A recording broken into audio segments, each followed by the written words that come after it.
we're standing on the site of Penny's Wisconsin Battery, and this is preserved battlefield land now, thanks to the American Battlefield Trust and the Friends of the Perryville Battlefield State Historic Site. And this is important because right now on this property, there's only this sign that marks that this is the site of Penny's Wisconsin Battery. However, this battery was integral to covering essentially the collapse of the Union Army here at Perryville as they fell back toward what's called the Dixville Crossroads. So hopefully when you support the Friends of the Perryville Battlefield, eventually we'll have reproduction artillery pieces and cannons to put on this site to really show its significance, so visitors and people who are interested in helping this site understand what exactly unfolded on the Perryville Battlefield.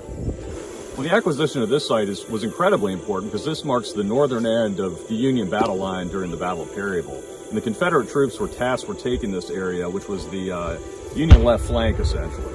So on October 8th, 1862, a Confederate brigade, about 1,700 men, stormed up this ridge. And where we're standing now on this recently preserved land is where the 41st Georgia, a raw regiment, ended up sweeping this hill and helping take a Union artillery battery that's located up at the top of the ridge.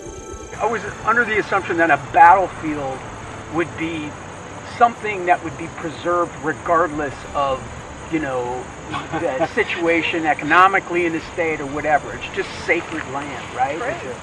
And yet, I was kind of really surprised that a park like this is dependent upon the Friends of the Perryville Battlefield and private donations. The preservation of the land goes to preserve it, but then it needs to be maintained. And like Chad was saying, the amount of money that was pumped into here just clearing substantial. This property is important because as the Battle of Perryville ended, after about 4 or 5 hours of fighting, both flanks of the Union Army fell back toward this area behind me here, which is an important road intersection. And the Union Army, who was divided into 3 corps, the Union First Corps took up most of the battle, involved the Union First Corps. The Union Third Corps west of town finally sent in reinforcements, and there were 2 brigades, one commanded by Michael Gooding, another commanded by James Steedman, who ended up moving into this area. And behind me here, Gooding's brigade had actually gotten torn up. One of his Indiana regiments, for example, lost about 65% of their men, which is a huge statistic. And Steedman's brigade ended up setting up on this ridge to support Penny's artillery battery. And so as the battle ended, when the Confederates realized this fresh brigade had moved in here, the Confederates sort of halted their attack behind me here near this intersection. And so that's essentially where the fighting ended. So this parcel and the new property that the American Battlefield Trust is in the process of acquiring are both important because they help us tell a much fuller story about the end of the Battle of Perryville. I would argue that half the people that use this park on a daily basis or a weekly basis are here because of trails, because of nature, because of animals, birds, whatever. One thing that's important about helping the Friends of the Perryville Battlefield is that you also help to interpret this sign. It's important for people to know that this is not just agricultural land. And once you put interpretive signage on it, people get a much better sense of how the battle unfolded and the historic importance of this particular property. So when you're helping the Friends of the Perryville Battlefield, you're helping purchase interpretive signs, which means that you're helping people understand the importance of historic preservation and preserving the site of Kentucky's largest Civil War battleground.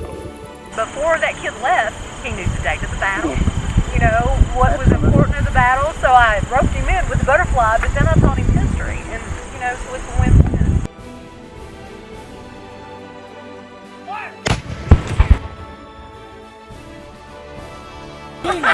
There's some living history. We're over the hill. We're over the hill. We're good. Everybody chill. I know you're wrong.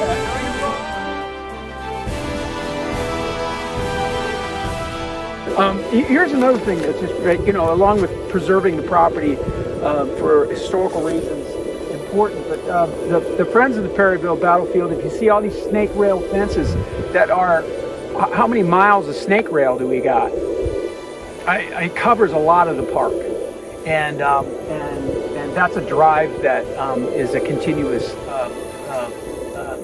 ask of people to buy snake It's rail. about $10,000 for 1,000 linear feet. There's so many miles of fencing that's put up here, but there's so many more miles that needs to be put up to help with the interpretive and educational layout here at the park. So any way that you can give, that money is going to a great cause and a great benefit. Your money also goes not only to help with things such as signage or helping with fences, but it also helps to maintain the care of the park here, whether if it's taking care of the trails that you come out and walk and hike, or if it's just cutting certain parts throughout the field, maybe fire break or anything like that, monarchs that we have out here. There's a lot of things that money goes into. So any generous gift that you can give, every penny counts. So even if you just gave a nickel, we'll put that nickel to good use. But everything counts. But we thank you for your support. This is why this is important. This is why this battlefield is so important.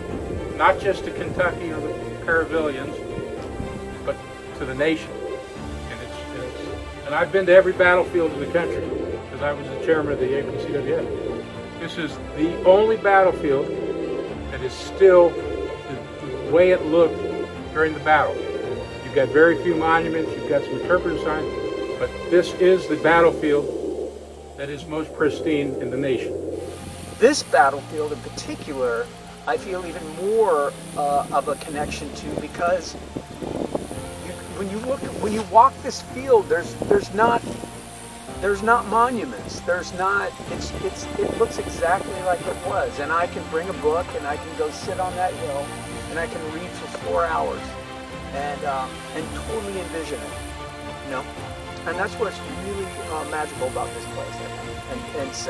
I've been to a lot of battlefields, but this is my favorite, aside from just living here. But it's truly a remarkable place.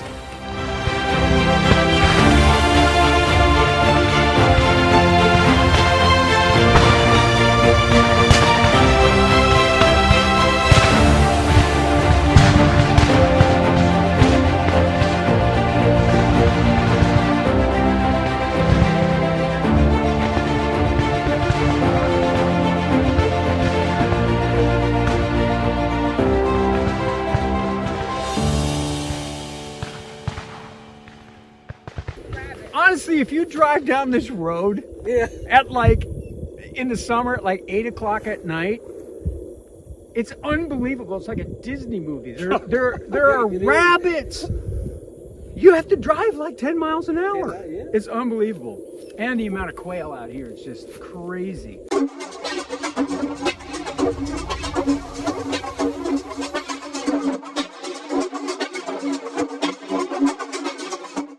You can help us by making a donation or join as a member at www.friendsofperryville.org.